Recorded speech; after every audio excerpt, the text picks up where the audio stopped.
High tunnel is a greenhouse with less technology and where we are growing a horticultural crop in the soil versus a more modern greenhouse where we may be using a hydroponic system or growing plants inside of pots or containers. The biggest benefit of growing inside of a high tunnel is that we extend our season, and since the harvest is longer, it tends to generate more revenue than growing out in the field would. We also have greater control over certain pests and diseases when we grow inside of a high tunnel.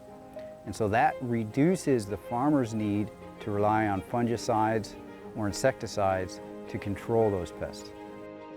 Since we crop very intensively, year after year, inside of the high tunnel, certain nutrients get out of balance. We have no rainfall to buffer the effects of our fertilizers and irrigation water, and so over time, certain things go on in the soil which make the nutrients less available to the plant. Those nutrient imbalances either decrease the quality of our yield or the total yield overall. We pay very close attention to the level of calcium in our water, particularly as it's in a bicarbonate form, which is also referred to as alkalinity. And generally we want to reduce the alkalinity in that soil so that our pH does not rise inside of the high tunnel. Calcium and phosphorus in particular are nutrients to watch in our soil tests.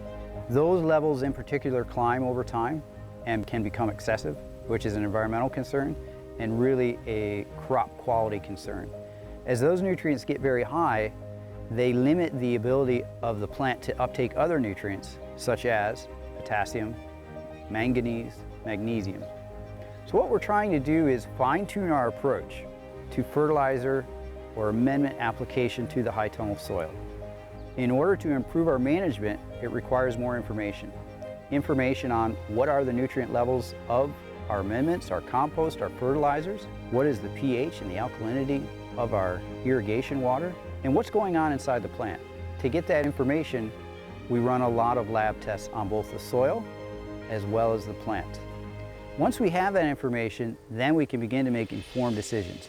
And that's what this project is about. NOFA New York and Cornell Cooperative Extension are working together to help farmers adopt information-based decision-making in their high tunnels.